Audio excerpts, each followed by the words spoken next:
This conference will now be recorded. Now, I'm calling the meeting at 4:01 on Thursday, March 24th. This is the Legal Committee.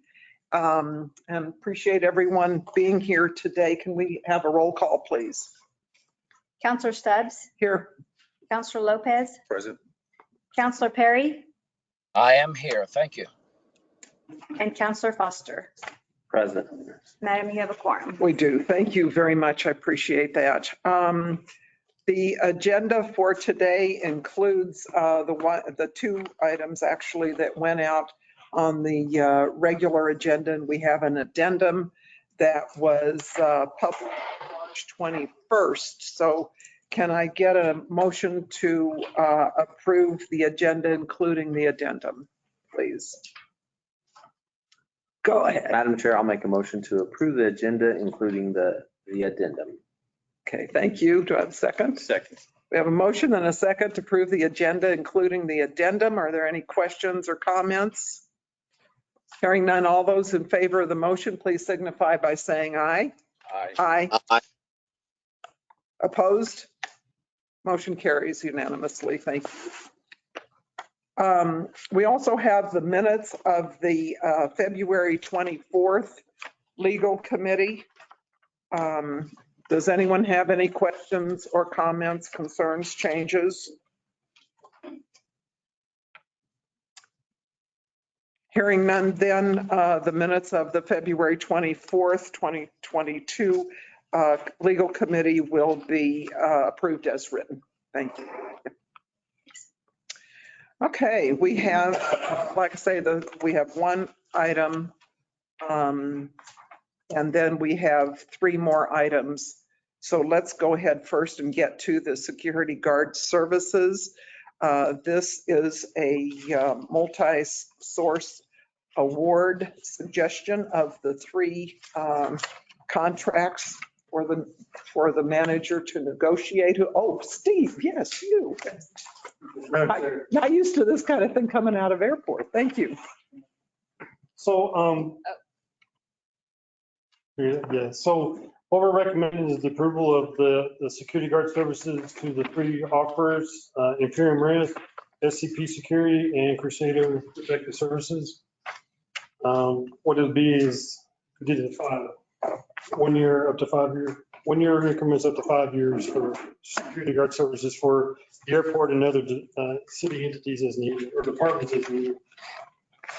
All the qualifications and relevant experience was met by all three providers. The operation plan was submitted in compliance, all three, and then the financial capabilities was substantiated by all three. And again, it'll be for level 1, 2, and 3 security guard services as needed.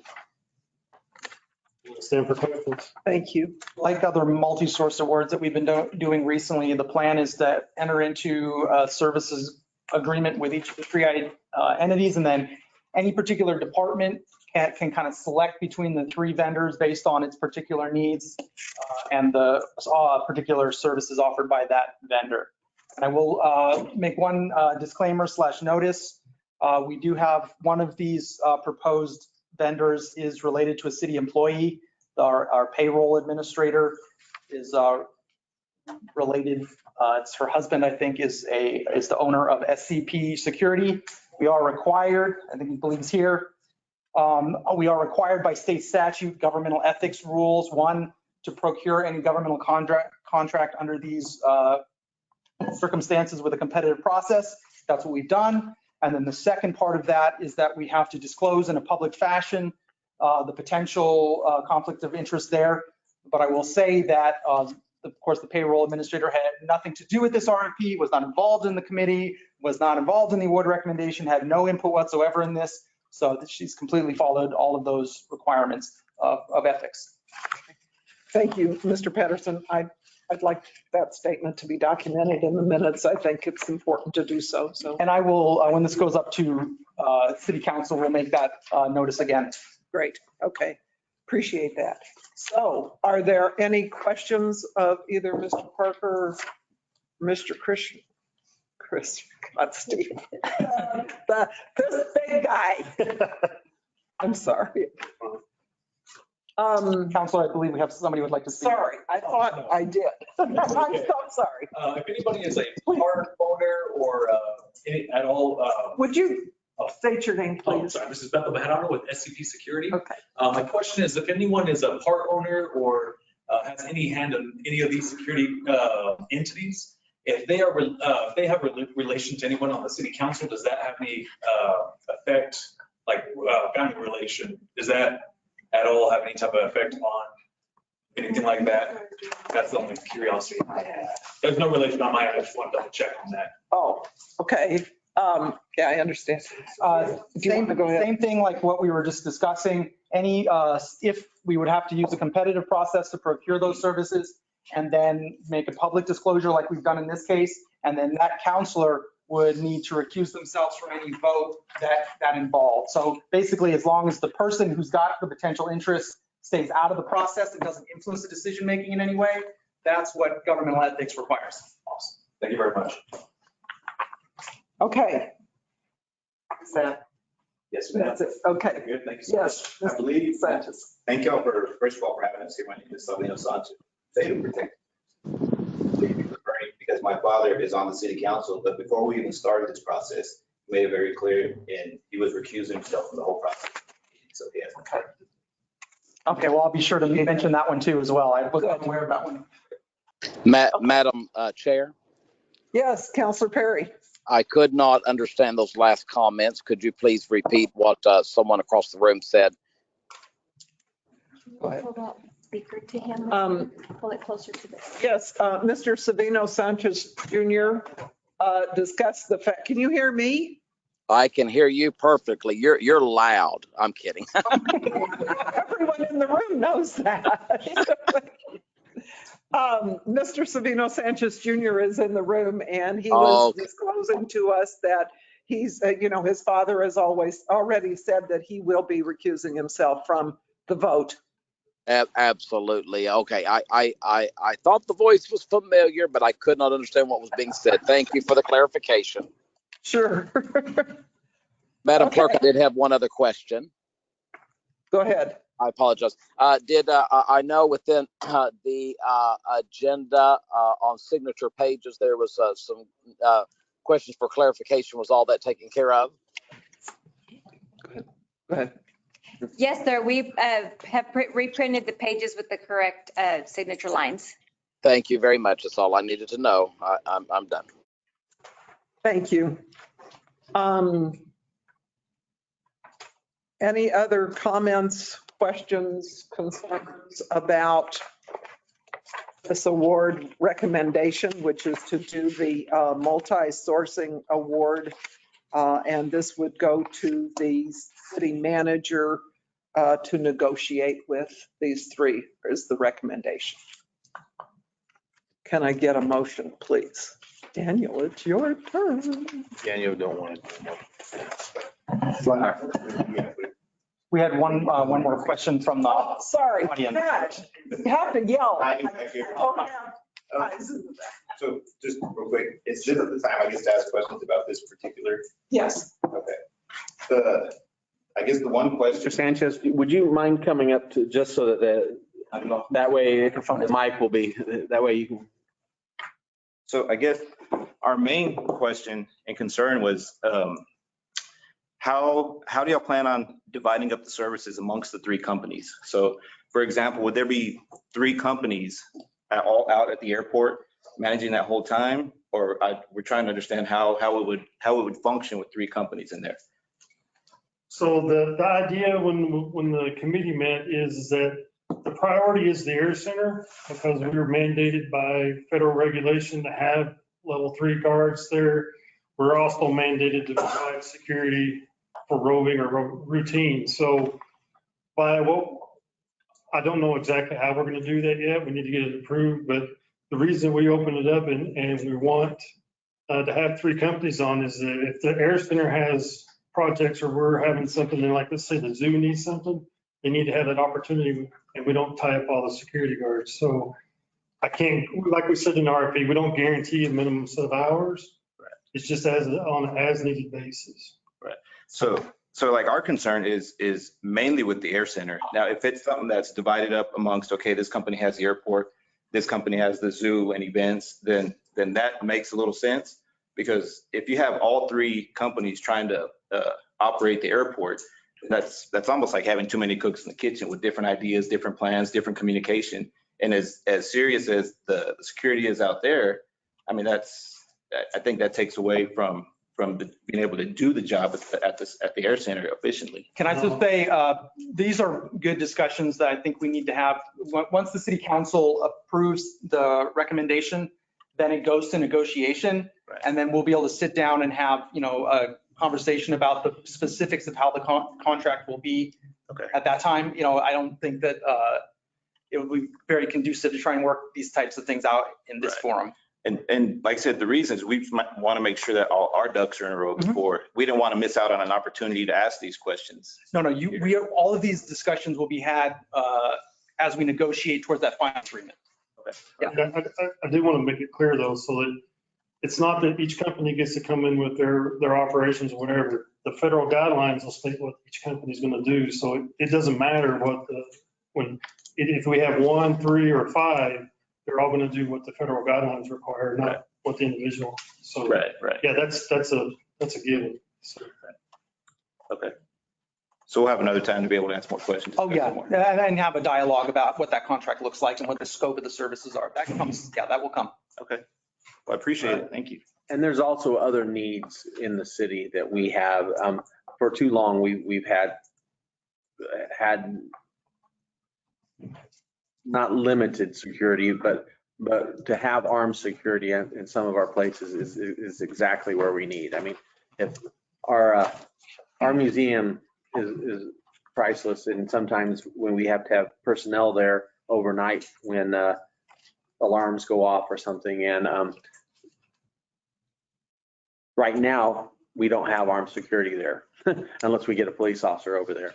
Right now we have staff that's having to sit in and it'd be nice to have armed security. And so having those services and having the 3 to pick from is a good thing. So my question, Go ahead, please. so are you kind of concerned about moving forward with your business plan or your business plan or your business plan?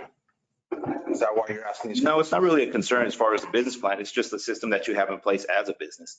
Because obviously, when you have a business in place, our system might not match another company's system. So once you have 2 or 3 systems functioning in the same center, and it tends to be. Well, that I understand. I just didn't know if you're wanting to know what more you need to invest in your, for this contract, And that's one of the questions we'll have also, because there's software that we're going to put in place to be able to take care of. So is this going to be something that's going to be handled pretty soon?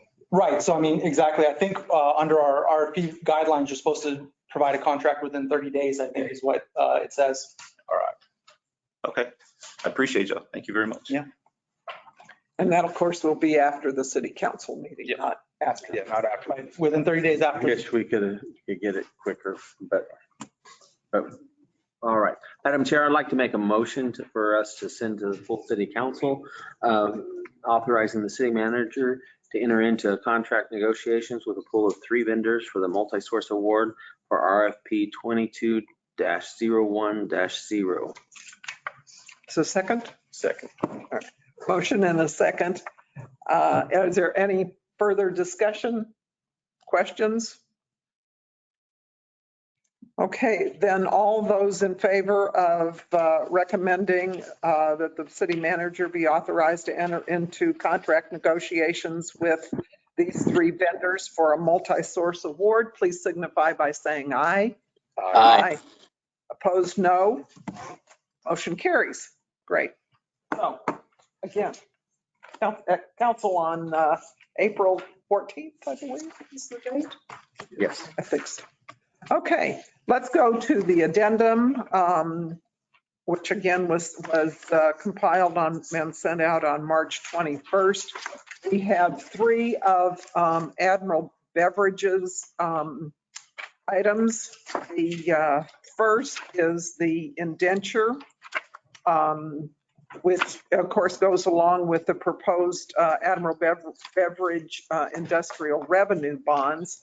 And I'm not sure, is Mr. Hart Yes. He was.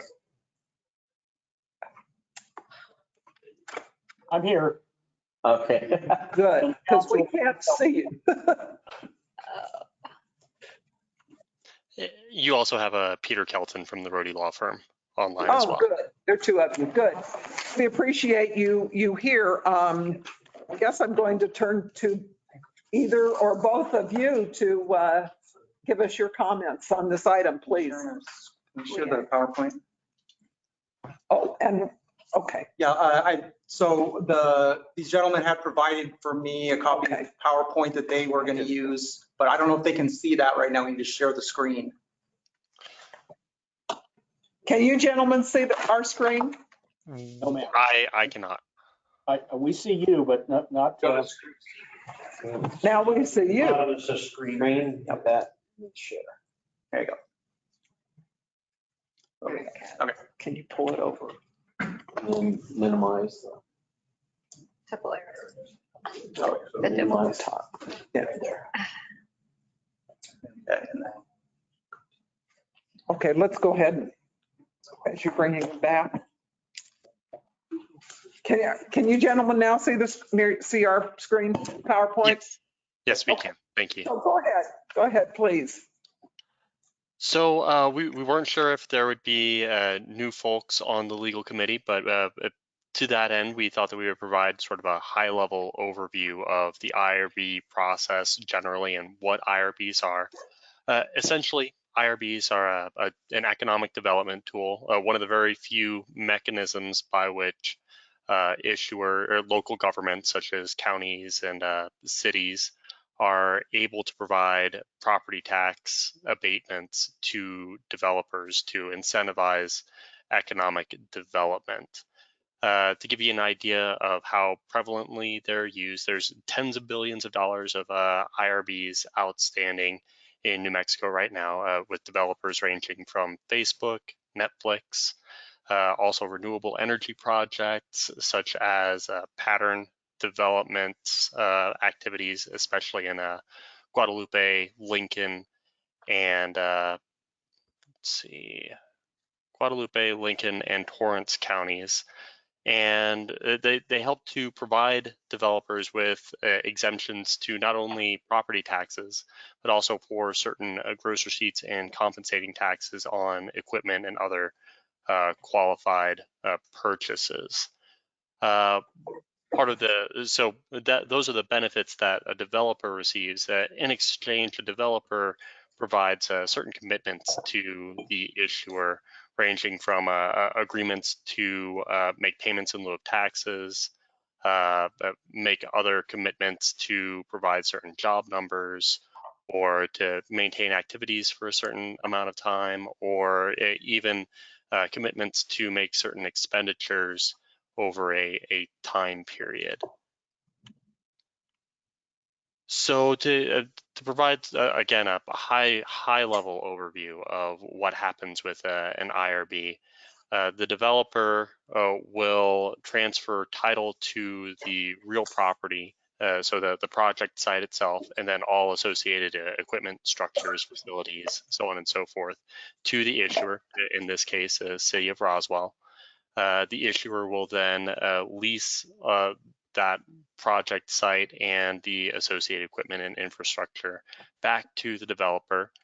And related to the bonds, there would be an indenture serving as sort of a very fancy mortgage to secure the bonds, and then a bond purchase agreement by which an affiliate of the developer agrees to purchase the bonds.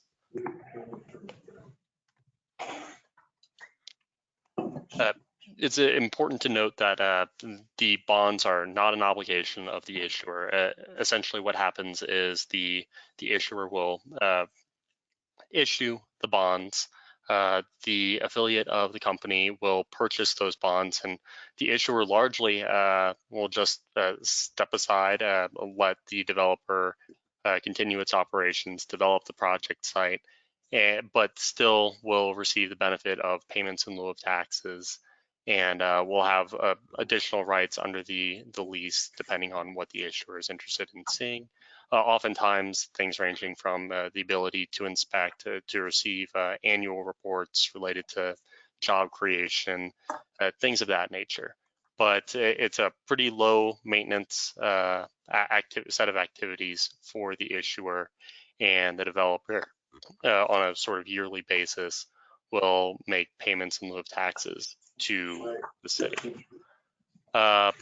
The aggregate principal amount of the bonds, again, it's not an obligation of the issuer, but it sort of provides you with an idea or an estimate of how much the developer plans to invest in the project site to build it up for its activities whenever it begins operations. And again, the bonds are sold to an affiliate of the project company. Basically, there need to be two developer entities, one to run the project, the other to purchase the bonds, and that allows the IRB transaction to be a true bond transaction for purposes of creating the structure to provide the property gross receipts and compensating tax abatements. So this particular project consists of acquisition, construction, equipping, and installation of a facility for the warehousing and distribution of alcoholic and non-alcoholic products. As you may recall, that was the description that was included in the inducement resolution that was adopted earlier this year. Again, the project is going to be located at 515 East Brasher Road, and construction is ongoing. That's another reason that the inducement resolution was an important piece for the project, is that it allows for the developer here, Admiral Beverage Corporation, to continue construction but still receive the benefits of the IRB in the event that the bonds are issued. It creates sort of a clear starting point where it can start to reimburse project expenditures using the bonds, and really that relates to the gross receipts and compensating tax benefits associated with the IRB. Right now, the company's Roswell operation has 68 employees, and there's an anticipation of bringing on an additional 7 as part of this development. So right now, my understanding is that there are discussions ongoing with the city and its staff relating to the proposed payment in lieu of taxes related to the project. To that end, we thought that it might be helpful to provide an example from recent history where the city of Roswell issued industrial revenue bonds for Leprino Foods. Believe that there were 2 series of bonds that were issued, one set in 2019 and the second set recently in 2021. The aggregate size of the bonds when combining both series came to about $150 million. And to give you some context for the payments in lieu of taxes that Leprino is currently making to the city and other taxing jurisdictions, Leprino pays about $200,000, which increases every 5 years to Chavez County, $90,000, which again increases every 5 years to the Roswell Independent School District, and $66,667 to the city of Roswell. That brings the total amount of payments in lieu of taxes that Leprino pays to about $356,667. In terms of percentages of what those amounts represent compared to what they would be paying otherwise, the county payment is about 38.7%. The Roswell Independent School District is about 22.1%. The city, so because Leprino is located outside of the city limits, it wouldn't be obligated to make payments or property tax payments to the city. But notwithstanding that fact, Leprino did agree to make payments to the city of Roswell to help in funding a project at the I believe spring. I'm forgetting the name of the zoo, but there's a dairy exhibit there that I believe the money is going towards. And overall, that represents about 32.7% of the overall property taxes that Leprino would otherwise have to pay if Leprino didn't have an IRB for the project. So by means of comparison, Admiral is currently proposing to pay the city 20% of what it would otherwise receive without an IRB relating to a $9 million sized project. The school district would get about 20% of what it would otherwise receive without an IRB. And that comes to 11% of what the company would be paying without an IRB. And along those lines, something that we think is helpful in contextualizing and really goes to the heart of why IRBs are an effective sort of partnership tool between a developer and an issuer. On the next slide, the idea behind an IRB is that if there were no development, the project site would be worth substantially less than what it would be as developed. Right now, the estimated value of the Admiral Beverage Corporation project site is about $250,000. The tax payments that would be made to the district and to the city come to about $679 each. And in light of that, that's what would currently be paid to the district and to the city if no development took place at all. So effectively, the pilot amounts come to about 7.2 times higher than what the city would be getting paid and the school district would be getting paid if the project site remained undeveloped and in sort of its raw form. So in terms of next steps, the next step for this process is a consideration for adoption of the bond ordinance, which could occur as soon as the April 14th City Council meeting. If the bond ordinance is adopted, the ordinance would be published, and 30 days afterwards would be the end of the statute of limitations for bringing a challenge to the bond ordinance, which would allow, and afterwards, the bond transaction would close once that challenge period has expired. So that's a high-level overview of the proposed pilot payments. Those pilot payments can be found in the lease agreement that's before you today. And I know that right now on the agenda are the lease, indenture, and bond purchase agreement. I'm happy to walk through those documents as well and provide a high-level overview of the purpose of each of those documents. So I stand for any questions, and Keith is also here in the event you have any questions related to the actual project. We appreciate that. Thank you very much. Did you want to say something?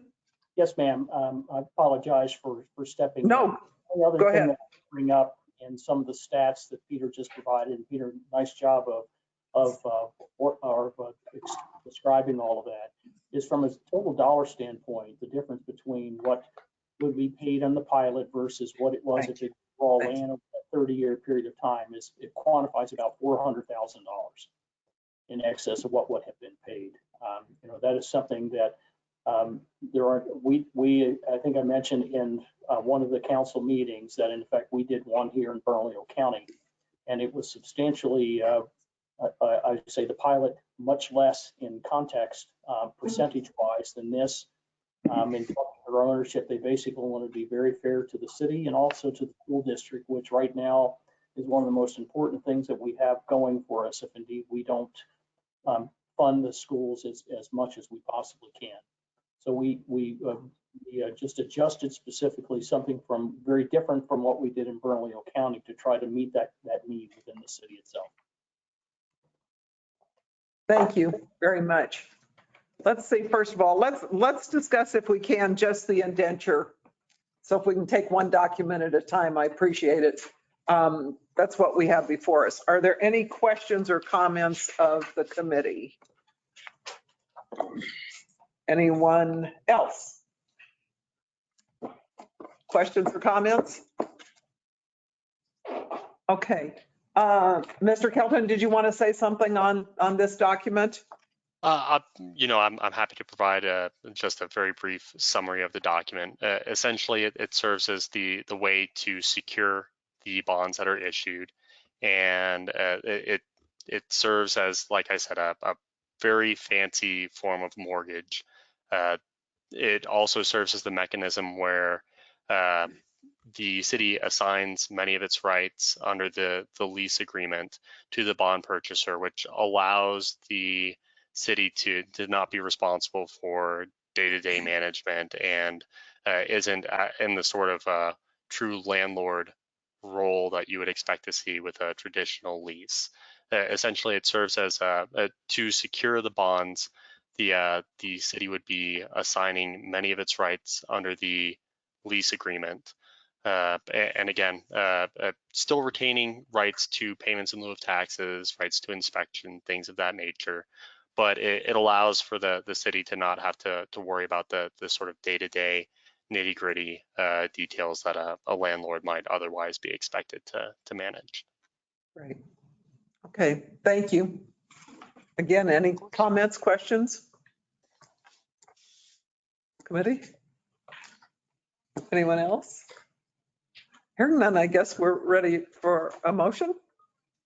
I guess, hearing this and going through this, my sticking point will come up at the lease and on the pilot. But my other situation we're having to hand is that we're meeting this. I don't mind sending this full city council because it's going to actually be a new council and they need to hear all,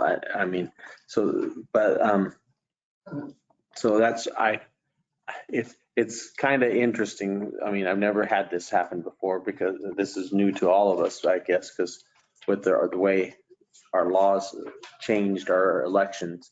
But the pilot's still going to be my sticking point. But the indentured, everything else, I'm fine with. Okay. So let's handle the indenture then, Okay. if there is no other comment or questions. All right, can I get a motion on let me say this again for the record. We have replaced, gentlemen, for your edification, we've replaced page 17 of the indenture with a different signature page. So that's what will actually be included. I don't know that means a lot to you, but we do have a different signature page in these documents. So just to make you aware, and this will be what goes to full council. So if I could have a motion to include that. Page. Okay. Madam Chair, 17, yeah. Madam Chair, I'd like to make a motion to send the full council for the March 14th Roswell City Council meeting to recommend approval of the indentured for Admiral Beverage, the industrial revenue bonds. There's and for ordinance, or the indentured falls into the ordinance. It's in connection with the ordinance. Okay. Once we pass the ordinance, then the indenture follows. Okay. All right. So in connection with the ordinance 22-05, with the one change to page 17, the signature page, with all other conditions. You know what I'd like to do again for the record is if you don't mind, if I add to your motion to include Exhibit A, the certificate of qualified transferee, Exhibit B and Exhibit C, All right. which are part of this. So, okay. So motion will include that. Do I have a second? Second. All right. We have a motion and a second then to refer to full council the adoption of the indenture as we've spoke of with the change of the signature page and the 2, 3, 4 attachments to that. Any further questions, comments? Hearing none, then all those in favor of recommending approval to full council, please signify by saying aye. Aye. Aye. Opposed, no. Motion carries. Thank you. Let's move on then to the bond purchase agreement, which is also in connection with the proposed Admiral Beverage and industrial revenue bonds. Gentlemen, again, a presentation from you on this. So thank you, Madam Chair. In terms of a high-level overview of the bond purchase agreement, it serves as the mechanism by which the affiliate of the developer will purchase or agrees to purchase the bonds from the city of Roswell. A good way to conceptualize it as well is that once the bonds are purchased, the agreement basically goes away in effect, and the remaining documents that will stay in place are the indenture and the lease agreement. It serves to also describe some of the obligations on the part of council to the developer and also to the city, and really the parties to the bond purchase agreement to provide certificates, provide opinions, things of that nature, as would be expected with a traditional bond purchasing. Happy to answer any questions on it. This is likely the least impactful of the 3 documents, but still an integral part of the IRB transaction overall. Thank you. Any questions again of council, of staff? Madam Chair, Yes, Councilor Perry. just a quick reference real quick. If someone can just have just for the sake of discussion on the bond purchase agreement, the very first paragraph there, the city of Roswell, New Mexico, a New Mexico municipality and political subdivision, the issuer or the city purchaser, a blank together with, can someone fill that in for us? So yes. Okay, Go ahead. go ahead. I'm sorry. You're on page 1 then of the actual bond agreement, Councilor Perry? Yes, I got to go all the way back to it again, Mike. Keep going. Don't. I think we know where you are. Mhm. So, gentlemen, go ahead. I'm sorry. Thank you.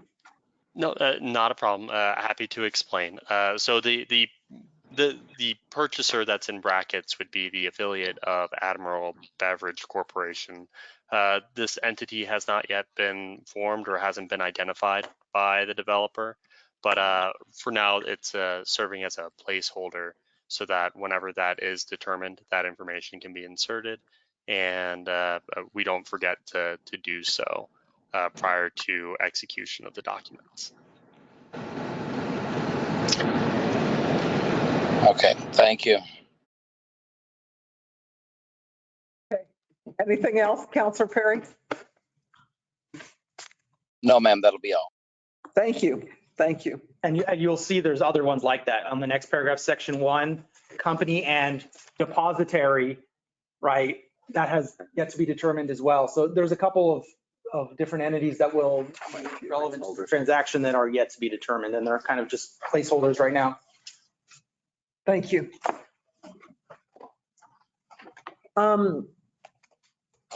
Even the ordinance though we know the ordinance number now, but when this would. Right, and another one is the ordinance number. Yeah, we'll fill that in before it gets to the council. Yeah. Thank you. And gentlemen, I should have said this earlier. Please forgive me. You did ask about newly elected councilors. There are 3 in the room And so I'm certainly asking them if they have any questions of you folks as well. So appreciate your in-depth presentation for all of us, actually. So thank you for that. Anybody? Okay. I will entertain a motion, and if there are no questions, and on the And A, B, C, and D. A, B, C, and D on this one. Okay. Yeah, and Signature page 48. And I think there's only one in this one, page 48 of the packet, page 10 of the document. Page 10. 10 of the document, 48 of the packet. Yeah. And like I say, including exhibits A, B, C, and D. All right, Madam Chair, I'd like to send a full council for the April 14th council meeting to consider recommending approval of a proposed bond purchase agreement in connection with the proposed Admiral Beverage Industrial Revenue Bond. It's connected with Ordinance 22-05 with exhibits A, B, C, and D, and with the change of the signature page on page 10 with all other conditions. Okay. Second. A motion and a second then to refer to full council with the recommendation to approve the bond purchase. No, am I on the wrong one? That's the right one. Am I on the right one? Look at me. Bond purchase. Thank you. The bond purchase agreement in connection with the Admiral Beverage IRBs. Any further questions or discussion?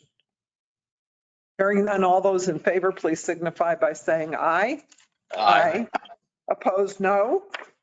The motion carries. I have to go back. Please forgive me. I don't think in the discussion did I include, there were 2 signature pages on the first, the thing that we just did. And so it's page A4. It's in the exhibit of the last item, which is page 29 in the packet. So forgive me, I missed one of those. Okay, let's go to page 71 of the packet. And this is the proposed lease agreement that's in connection with the IRBs. Gentlemen, again, please. Thank you, Madam Chair. So the lease agreement is the bulkiest in terms of substance and key terms. It provides for such things as, I believe, a completion date. That's the amount of time that the developer is able to claim the benefits associated with the gross receipts and compensating tax exemptions related to the IRB process. And it serves as sort of an estimate of how long the company expects that the construction and development of the project site will take. It also includes the payment in lieu of tax provisions. It also includes the basic terms by which the city of Roswell would be leasing the project site to and all infrastructure on it to the developer. Developer would be providing indemnities, things of that, and hold harmlesses, so on and so forth, so that there wouldn't be risk to the city serving this sort of landlord role to the extent it does. It also sets up the concept of what rights would be assigned under the lease agreement to the bond purchaser, further driving home the point that the bond purchaser is responsible for many of the day-to-day operations and making sure that payments are occurring on the bonds, rent payments are occurring on the lease agreement, and so on and so forth, so that it's not something that the city of Roswell would be required to do. This is, again, the bulkiest and most substantive of the documents. I'm happy to answer any questions that you have on it. Thank you very much. Questions of the committee?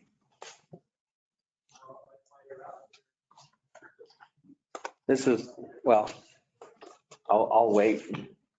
But this is where I defer. I understand what an IRB is for. This is a little bit different situation because, I mean, you're a company that's already in our town. With this new warehouse, will y'all be streamlined and more efficient? Absolutely. Absolutely. The size, we're going to move from a 35,000 square foot property onto a 100,000 square foot property that in effect is going to allow for a lot more efficiencies in moving around, being able to store product. We have to do transfers every day to get enough product down there in order to be able to fulfill what all of our customers are looking for because of the size of the facility. So, and that, I'm all for that for you. But when we start looking at doing this, we're looking at it as far as generating jobs and making you more efficient means you're going to be paying less overtime. You may be having 7 extra employees, but it's really not adding to the economy of our town. And what we're in fact being asked is having a pilot of $460,000 in lieu of your property taxes, using the one figure that y'all had said about 96,000 a year to what the county assessor said of about 108,000 a year, somewhere between 2.8 and 3.3 million dollars. So paying 460,000 instead of 2.8 or 3.3 million, I don't see that the economic benefit to our town as far as the 7 employees plus the efficiencies are going to cut down on your payroll as far as, and so, I mean, it is a good advantage. We want you here, but you're also, the warehouses are almost built. So it's not that you're needing the money to expand. It's already built. And so, and in the negotiations, we are talking about a pilot to the schools and to the city. Really don't have to include the county, that because it's up to us. We've included the schools. We wanted them a part of it. But I'm just not sure financially this is, or even politically, how we can justify it to our citizens that with this aspect, what I've always said is I want an IRB to put on a patio of my house so I can take my house off the tax rolls for 30 years. It's not, I mean, financially, it's great for y'all, but I don't see that it makes, if we do nothing here, you're going to pay somewhere between 2.8 and 3.3 million. The warehouse is built. You're not going to take it down.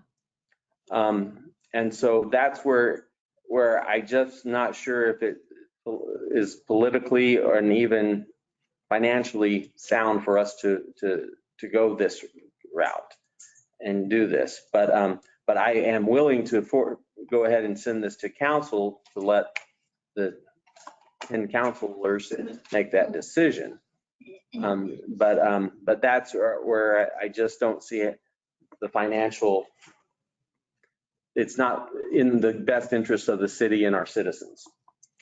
Well, Councilman, we talked a little bit about it, and I appreciated all your comments, and we adjusted some things specifically from what a typical IRB does. And, you know, that in itself, because one costing us a good amount of money to draft these documents and get everything represented. Plus, you got to remember that we're building a $9 million facility, which basically is cash flow coming out of our company. We have to pay interest on that money. We also have to pay for all the equipment and everything else that's being done. And that's amortized over that period of time. It's really just a matter of really, we want to be very fair to the city and to the school district. And that's one of the reasons why we even changed when we first started talking about it. Because I think the example I provided to those that were in the room that one day was that we have done one other IRB here in Bernalillo County. And in that particular, again, because their interest in business development itself and growing a company, is that it was a $30 million IRB, and the payments were really based off of that particular IRB being amortized. In other words, 1/30 each year would come off of that IRB amount in calculating those taxes that in effect we would pay in a pilot itself, and then only 10% of what that taxable value was. So going into this, we really felt like that the IRB itself kind of speaks for itself and what accommodation and value it brings in the development that's coming into Roswell. And I would think that building down on Brasher itself would probably be a beginning in order for more people who want to build in that particular area. It happens quite often, even here in Bernalillo County, in the South Valley area, which is a tough area. When we got in here, more development happened. So it's sort of what I call a leader in bringing more business down there because of the fact, the faith that people have, particularly in Roswell, and what we'll bring to other business coming into it. So in a long story short, I'm happy to visit to see how something could be negotiated, but I thought we were being very fair and basically trying to push more money directly into the city as well as the school district, because we truly believe, we've got to fund schools as much as we possibly can. But I'm not getting very much feedback as to what's going to be approved, what's enough, that in effect, at least again, because of the investment we're making in building this and where we're locating it, and us having to pay for it. So in effect, it's a win-win for both. Well, and I'm also aware, and I hope y'all are too, that it's also in the opportunity zone. And so let me check with Mr. Nett just to make sure. I'm pretty sure this area is the opportunity zone, isn't it? It's set up. It's south of Poe. I believe the intent was to have that in the opportunity zone because of the industrial park. Right. Long Branch. So there's another tax advantage for you. But there, I know, and I didn't want to, when we first, and just to make it clear to everybody in the room, I was in an initial meeting with them, but I removed myself after the initial talking with them and starting, because I know I'm going to be in the process here, and it's not fair for me to be negotiating with you and then be sitting at the table having to, and that's where I didn't want to be in the rest of the negotiation process.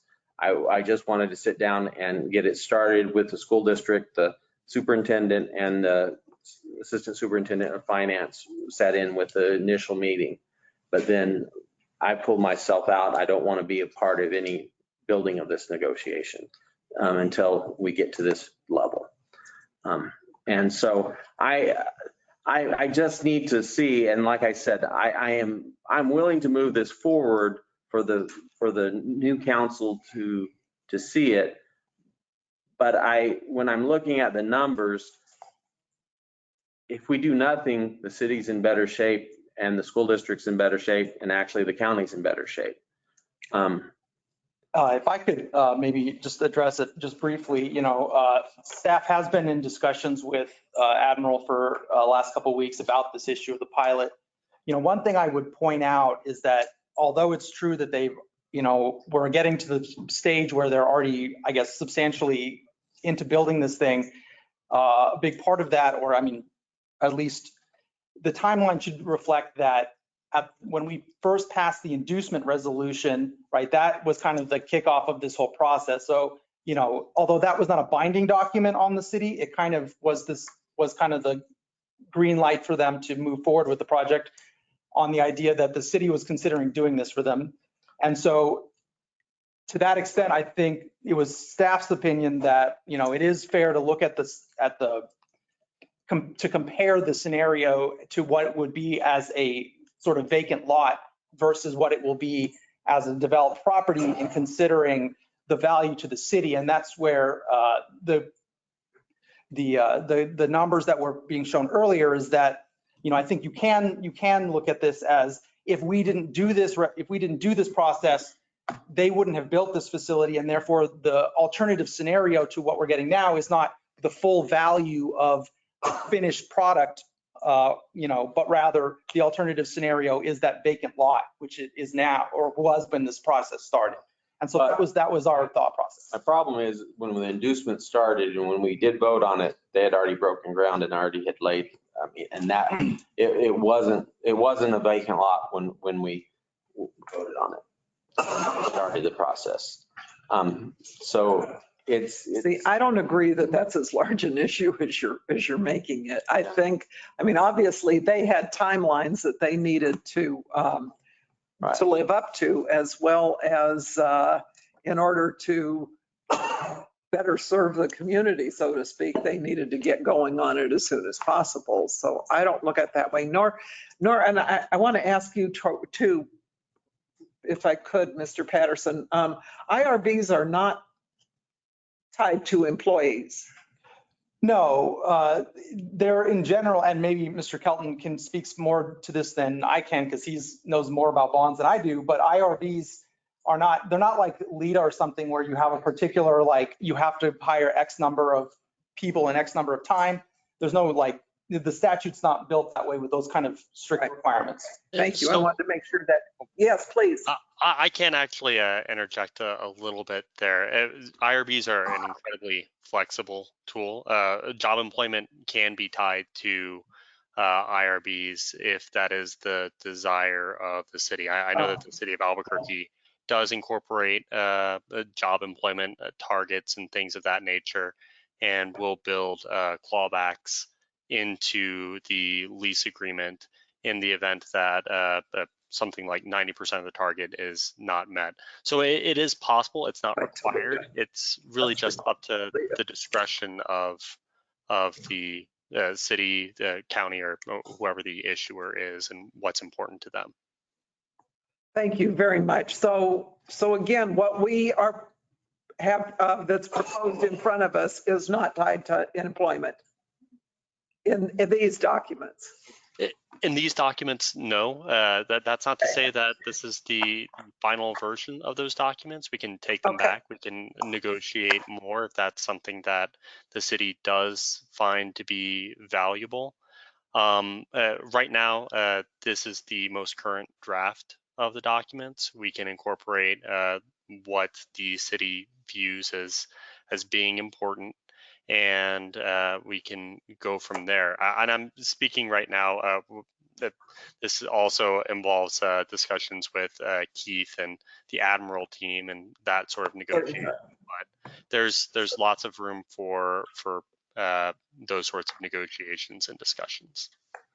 Councilors, if you're, let me just say really quickly, if you guys are interested in us doing something like that, you can move it forward with a request that staff come back with, when it gets to council with, and negotiate and discuss these with Admiral in the meantime. I don't know that we want to get into the specifics of what that looks like, but we can definitely discuss it with Admiral if you would like to have some kind of metric built into the document about, I think they said, what was it, 7 new employees? Something like that.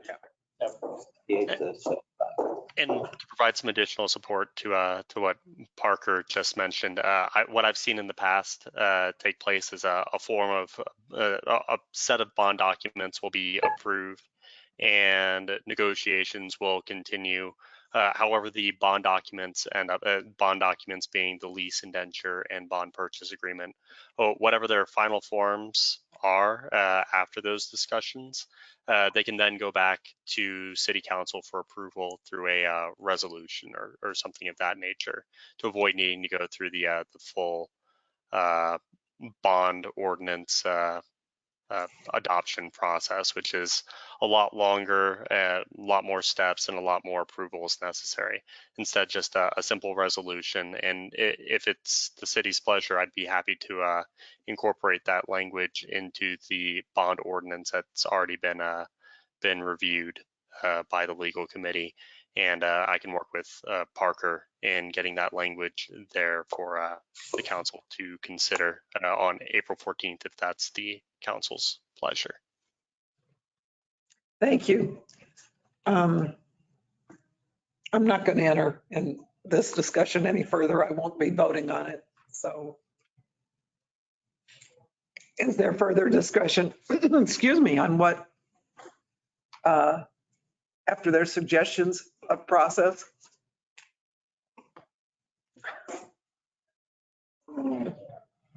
Or Ms. Perry, I was going to let Perry speak. Are you still with us? Counselor Perry? did you have any comments, Counselor Perry, is what Mr. Foster's asking? No, ma'am. No, thank you. Thanks. Madam Chair, if I could make one last comment, unless there's. Sure. Thank you. Please. Shortly after we bought the property itself and knew we were going to build, myself and another gentleman who runs our branch in Roswell basically met with with staff to talk specifically about IRB as to whether indeed there was such a program, outlined a little bit about the one that we had done, and in it leaves the feedback. And I don't want to put words in Parker's mouth, but essentially he said that, we're familiar with that, and that's something that in effect, there's interest in doing it. So it was well before we in effect broke ground on it. So that there was enough information that in effect we felt confident that in fact we could start moving forward with the discussion and submittal of IRB documentation and the structure itself. Thank you very much. Thank you, ma'am. So, Well, Mr. Manager had stood. Chair, council, I would ask that you move this forward onto full council. We'll talk about the metrics and everything before we get there. I'm going to tell you that Admiral Beverage has been very supportive within this whole process. We actually had them do some additional work in order to enter the property off of Brasher, and they were able to work that within their project as well too. So in the spirit of cooperation, I would just ask you to go ahead moving forward and have faith that we can come to the final terms with the metrics and that information. So Appreciate that. Thank you. thank you. That would be my hopes too. It needs to move forward, but I don't know if you want to stipulate anything at this point. well, and that's where it, like we said, we're on total virgin ground here because we're sending this thing through with votes from counselors that won't be on the council when it comes. That happens. Yeah. Well, Every election actually. Or no, it pretty much, doesn't, because yeah. this is the first time we've ever had the lame duck this long, it seems. But because we normally took office right I after. know that, but All right, Madam Chair, I'll make a motion to send to full council for the April 14th city council meeting to consider recommending approval of a proposed lease agreement in connection with the proposed Admiral Beverage Industrial Revenue Bond connected to the ordinance 22-05 with exhibit A and B, and with the signature page of 26 changed. except, forgive me, I didn't see this till just now. There's one more change that needs to be made in that under the, this instrument what was acknowledged before me. Says by Dennis Kentite needs to say. Oh, yeah, it does. The new 26 still has Dennis. Still have a different page. Yeah. But that's easy. Page 26 needs to Thank be you. changed to update the mayor at the time. With all other conditions of the lease, with metrics to be negotiated between now and then. All right. Do I have a second to that motion? Second. Appreciate it. We have a motion and a second. Any further questions or discussion? Hearing none, then all those in favor of the motion, please signify by saying aye. Aye. Opposed, same sign. Thank you. Daniel. Did he say? I didn't hear Okay. Councilman Perry. He did say aye, but before the it was the nay. So Okay, so this is unanimously approved to go to council with, what was the word you used?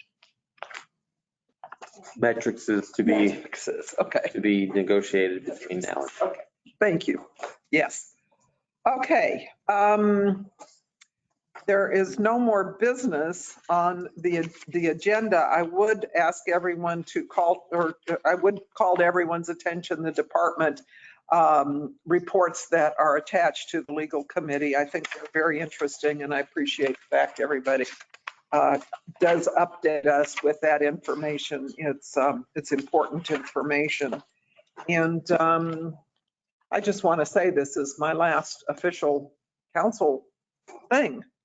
So I want to thank everybody in this room and everyone else that's been such a help to me and listen to my concerns as well. Appreciate all of that.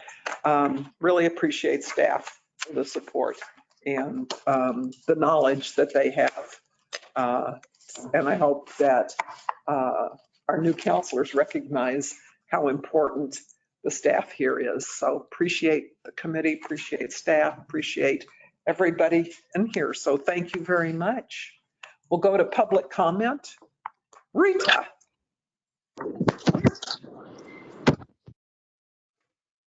Hi, I'm Rita Kane-Dorhofer, very narrow on strike Mark Road in the county. I must apologize. I must be allergic to City Hall because this only happens when I come in here. I was at the General Services meeting yesterday and I had to leave before I could make a comment. But I really do believe that the volunteer program needs to come to legal. I think that legal needs to review it, make sure that everything is in place.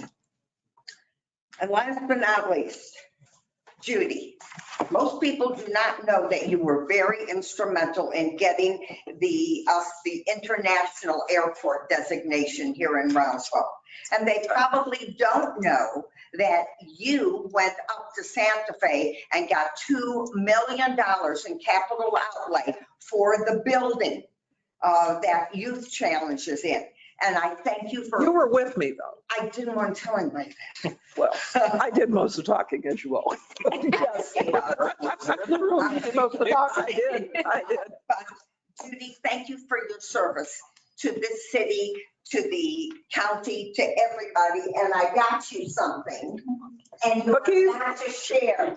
What? I'm not to share? No. They're my cookies. I knew that's what it was, but are you sure I can't share? They can get their own. If that is salami, or if that is cookies. Not salami, counselor. Rita, thank you so much. I appreciate that and your words as well. Labor of love, folks, always. So if there's nothing else, Madam Chair. Yes, sir. I'm sorry. Thank you. If you'll just be kind enough to give me just a moment. Number one, I wanted to recognize Councilor Lopez. Thank you so much for the energy that you've put into this committee.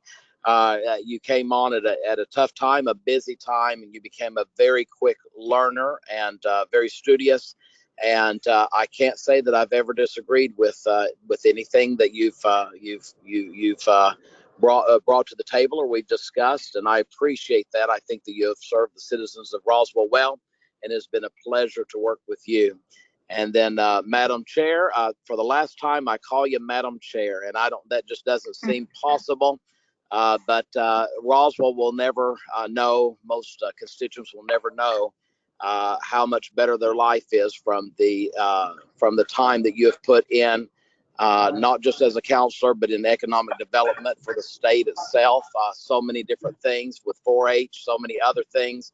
But this committee will never be the same. And again, there's so much that's happened, as Rita was mentioning, that folks will just never know, because you're just not the kind of person to throw all that out there and make sure people know, for a pat on the back. But I believe in giving out roses while people are with us. And I certainly appreciate everything that you've put into this. And it's been a pleasure working with you. God bless. Thank you, Councilor Perry. I appreciate that. And of course, your friendship as well. Thank Madam you all. Chair, if you wouldn't mind me weighing in as well, I remember you were always a friendly face working on one of my first projects out in the city of Roswell for the Leprino Foods project. Yes. I greatly appreciated that. I greatly appreciate all of your diligence and hard work that you've demonstrated throughout your time on city council. And I also wanted to relay to you that David Buchholz sends his best. He is one of my main bosses, and he does send his best and wishes you well. I have to tell you, that is so funny, because here in my head, and I just didn't think I should do it, I was going to tell you to tell David Buchholz I hate his guts, because he never responds to any of my email or anything else. But I'm going to withdraw that now. So tell him that I just withdrew it. That's Thank greatly you very appreciated. much. Tell him hello for me. I appreciate that. Thank you. Absolutely. Thank you. And Madam Chair, You want cookies, don't No, I can't afford cookies. But I do want to thank Councilor Lopez. I've sure enjoyed working with you 6 months, and you've done an awesome job. And you instill, like I said, exactly what a city councilor should be, somebody who wants to help people, because that's what you do. That's and that's what excites you, is helping our constituents and helping people out. And so I know it's not the last we'll hear of you, because you're going to always be out there helping people. So I appreciate you. And Judy, 6 years that we've served together, and I've enjoyed every 6 years, every day of the 6 years. Yeah. But I haven't been in every day, so that's But I also, like I said, I appreciate it. you know how I love you. I won't repeat it because you don't want me to. All right. Golly, this is nice of all of you. Thank you very much. Like I say, this is a team effort. And I certainly stress to the new counselors to please rely on staff and their information. It's invaluable to everyone. And I have, again, like I say, appreciated so many hours that have been spent with me, getting me to understand things. So thank you all very much. Madam Chair, before you leave, I did not realize, I'd heard you said there was some new counselors in there, and I'm not exactly sure who they are because it's hard to see from here, but looks like I do see maybe Counselor-elect Hildebrandt maybe over there. But if you could just tell them as you leave the meeting what you do after you build a bridge. I have to tell you, this was told to me by Lee Tillman. I don't know, Bobby, if you know who he is, but he was the COG director for whatever COG it is north of us. And he told me many, many years ago, and Jason's adopted it. So I'm really glad. And that is to build a bridge and then get over it. So here we are. Thank you. Safe travels home, Jason. Good to see everybody. Thank you. I just love that saying. I think it's good for all of us. I use it all the time for my own life. So, and so thank you. Thank you. We are adjourned at 5:14. Thank you all very much. So much. Rita. See ya. Yes. Yeah, hopefully. Yes, you do. You can eat something. Well,